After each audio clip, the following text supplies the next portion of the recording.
मेरे प्यारे दोस्तों, मित्रों और साथियों, सादर नमस्कार। मैं हूं आपका इष्ट मित्र दोस्त मिस्टर शांतिलाल डंसेना, बड़े डूमरपाली, रावड़सन, खरसिया, जिला रायगढ़, छत्तीसगढ़, भारत से हूं। मित्रों, आप लोग हमारे इस यूट्यूब चैनल वीडियो को और फेसबुक वीडियो को देखते हैं तो आपको मैं हृदय से धन्यवाद देता हूं और आपको मैं सादर सलाम करता हूं। अगर आप लोग हमारे इस यूट्यूब चैनल वीडियो को पहली बार देख रहे हैं तो इसको सब्सक्राइब जरूर कर दें, बेल आइकन का जो घंटी है उसको भी क्लिक कर दें और ऑल ऑप्शन का चयन करना होगा। मित्रों, हमारे इस यूट्यूब चैनल वीडियो को और फेसबुक वीडियो को देखते हैं तो शुरू से अंत तक जरूर देखें, सुने समझे, अनुभव भी करें। मन कहे, उचित लगे, अच्छा लगे तो आप हमें एक लाइक जरूर दें और इष्ट मित्रों के पास शेयर भी करें। अगर कोई विशेष संशोधन की आवश्यकता है तो आप हमें कमेंट बॉक्स पर सूचित करें और आगे के लिए मार्गदर्शन भी दें, क्योंकि आपका मार्गदर्शन ही हमारे श्रेष्ठ जीवन का आधार है। मित्रों, अपने आप को जानने के लिए, आत्म जागरण करने के लिए और जो अपने अंदर सोया हुआ देवत्व शक्ति है उसको जागृत करने के लिए, जगाने के लिए हमें धर्म का, अध्यात्म का अनुसरण लेना पड़ेगा, ध्यान योग की साधना करनी पड़ेगी और ध्यान योग की आवश्यकता जब महसूस होगा तभी आत्म जागरण होगा। और जब व्यक्ति आत्म जागरण के प्रयास में आगे बढ़ता है तो फिर हर प्रकार के रहस्यों का, हर प्रकार के अनुभवों का, हर प्रकार के संस्कारों का विचरण करता है और चिंतन मनन करता है। व्यक्ति जब अपने आत्मा की आवाज के अनुरूप अपना जीवन को ढालता है और श्रेष्ठ पथ पर अग्रसर करता है तो फिर जीवन उत्कृष्ट दिशा की ओर आगे बढ़ती है और ये सब ध्यान योग के साधना करने पर ही संभव है। अगर हम ध्यान धारणा को अपने जीवन में स्थान देते हैं और समय के साथ अपने जीवन को ढालने का प्रयास करते हैं तभी जीवन की आवश्यकता महसूस होती है और जीवन का सदुपयोग होता है। मित्रों, जब तक व्यक्ति अपने आत्मा का परिशोधन नहीं करता है, आत्म जागरण के लिए ध्यान योग, तप योग की साधना नहीं करता है तो फिर व्यक्ति जो है आगे नहीं बढ़ पाता है, क्योंकि अपने आप में श्रेष्ठ विचारों का उद्भव नहीं होता है। जब तक हम कोई अध्यात्म का, धर्म का, अच्छे ऋषि मनीषियों का, महापुरुषों का चिंतन मनन और देवताओं का अनुसरण हम नहीं करते हैं जीवन में तो फिर उत्कृष्टता नहीं आती है और आत्म जागरण नहीं हो पाता है। जो सुसुप्त अवस्था में व्यक्ति पड़ा है उसको जागृत करने के लिए ध्यान की आवश्यकता पड़ती है।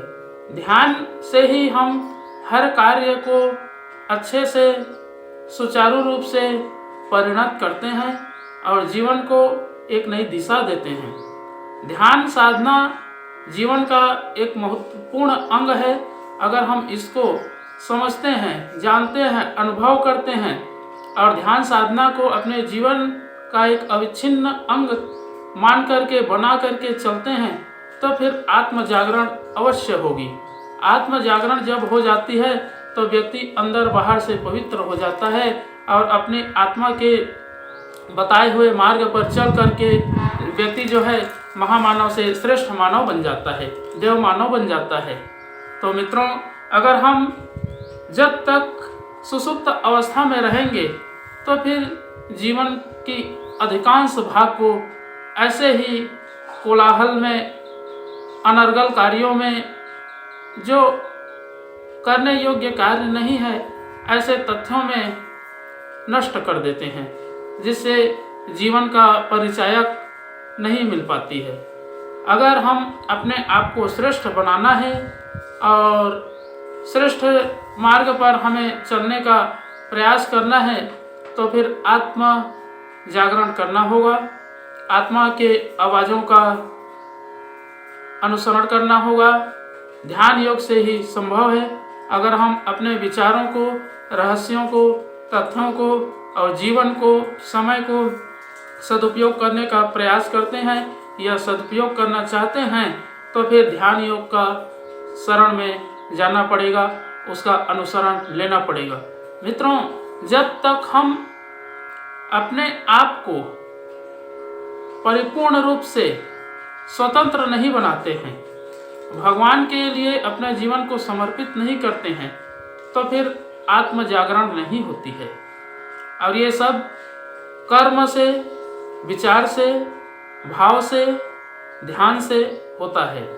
तो मित्रों, अगर हमें अपने आप का परिशोधन करना है और आत्म जागरण करना है ध्यान के माध्यम से, तो हमें एक आधार है, वो है गायत्री महामंत्र। अगर हम गायत्री महामंत्र का उच्चारण करते हैं या जाप करते हैं या उनके प्रत्येक शब्दों के अर्थों का चिंतन मनन करते हैं तो फिर आत्म जागरण होती है, आत्मा को प्रकाश मिलता है और आत्मा जो है सबल बनता है। तो आइए मित्रों, एक बार गायत्री महामंत्र और एक बार सबके उज्जवल भविष्य, दीर्घायु जीवन, सबके स्वास्थ्य की रक्षा के लिए संपुट के साथ में महामृत्युंजय मंत्र का उच्चारण मेरे साथ साथ में करने का प्रयास करेंगे। ओम भूर्भुवः स्वः तत्सवितुर्वरेण्यं भर्गो देवस्य धीमहि धियो यो नः प्रचोदयात्। उस प्राण स्वरूप, दुखनाशक, सुख स्वरूप, श्रेष्ठ, तेजस्वी, पापनाशक, देव स्वरूप परमात्मा को हम अपनी अंतरात्मा में धारण करें। वह परमात्मा हमारी बुद्धि को सत्मार्ग की ओर प्रेरित करे। ओम हौम जोम सह ओम भूर्भुवः स्वः ओम त्र्यंबकं यजामहे सुगंधिं पुष्टिवर्धनम् उर्वारुकमिव बन्धनान् मृत्युर्मुक्षीयमामृतात्। ओम स्वः भुवः भुः ओम सह जोम हौम ओम मृत्युंजय महादेव त्राहि माम शरणागतम् जन्म मृत्यु जरा व्याधि पीडितं कर्म बंधनाय। ओम असंभवं संभव कर्तुमुद्यतं प्रचंड झंझावृतिरोध सक्षमं युगस्य निर्माण कृते समुद्यतं परम महाकालमं नमाम्यहम्।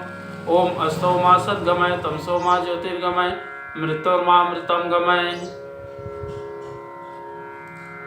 परम पूज्य गुरुदेव, वेद मूर्ति, तपोनिष्ठ, युग दृष्टा, युग प्रवर्तक, युग ऋषि पंडित श्री राम शर्मा आचार्य जी, परम वंदनीय माता जी भगवती देवी शर्मा जी और आद्य माँ गायत्री माता, धरती माता, भारत माता, प्रकृति, पर्यावरण, सूर्यदेव, महाकाल भगवान, सरस्वती माँ, लक्ष्मी माता, सभी ग्रह नक्षत्र, स्थानपति देवता, ग्रामपति देवता, अखिल विश्व ब्रह्मांड के सभी देवी देवताओं के सूक्ष्म संरक्षण में जितने भी हमारे YouTube चैनल के माध्यम से या Facebook के माध्यम से वीडियो देख रहे हैं, सुन रहे हैं, समझ रहे हैं और जीवन में कुछ करने के लिए बात सोच रहे हैं, तो ऐसे हमारे प्रिय, आत्मीय, आदरणीय, सम्माननीय, परम हितैषी देवतुल्य भाइयों, देवी स्वरूपा माताओं, बहनों, आप लोगों को मेरा सादर प्रणाम। ऋषि चिंतन के सानिध्य में से आज का जो एक बहुत ही अनमोल महत्वपूर्ण सुविचार है आपके पास लेकर के प्रस्तुत करने का प्रयास कर रहा हूँ। आज का सुविचार है मित्रों, आत्म जागरण के लिए ध्यान योग की आवश्यकता। बहुत ही अनमोल, जीवन को नई दिशा देने वाली महत्वपूर्ण सुविचार है। मन जंगली हाथी की तरह है जिसे पकड़ने के लिए पालतू प्रशिक्षित हाथी भेजने पड़ते हैं। सधी हुई बुद्धि पालतू हाथी का काम करती है। ध्यान के रस्से में पकड़ जकड़ कर उसे काबू में लाती है और फिर उसे सत् प्रयोजनों में संलग्न हो सकने योग्य सुसंस्कृत बनाती है। मित्रों, हरी घास में रहने वाले टिड्डे हरे रंग के होते हैं, पर यदि उन्हें सूखी घास में रहना पड़े तो कुछ समय बाद उसी रंग के हो जाएंगे। यह ध्यान साधना का चमत्कार है। जो वातावरण मस्तिष्क में छाया रहता है, व्यक्तित्व उसी ढांचे में ढलने लगता है। भगवत चिंतन से न केवल मन स्थिति वरन सारी जीवन सत्ता ही उसी ढांचे में ढलने लगती है। मित्रों, पानी का स्वभाव नीचे गिरना है। उसे ऊंचा उठाना है तो पंप, चरखी, ढेंकी आदि लगाने की व्यवस्था बनानी पड़ती है। निम्नगामिनी पतनोन्मुख प्रवृत्तियों में ही हमारी अधिकांश शक्तियां नष्ट होती रहती हैं। उन्हें ऊपर उठाने के लिए मस्तिष्क में दिव्य प्रयोजनों के लिए प्रयुक्त होने की ध्यान की प्रक्रिया अपनानी पड़ती है। नीचे की मंजिल पर लगे हुए नल से पानी बहना बंद हो जाता है, तभी ऊपर की मंजिल के नल में पानी आता है। निम्नगामी प्रवृत्तियों से मन हटकर ब्रह्मलोक में मस्तिष्क में उन्हें केंद्रित करने का कार्य ध्यान साधना से संपन्न होता है। बहुत बहुत धन्यवाद मित्रों। अगले बार नए विचार लेकर के नए वीडियो के साथ में आपके पास फिर प्रस्तुत होंगे। सादर नमस्कार।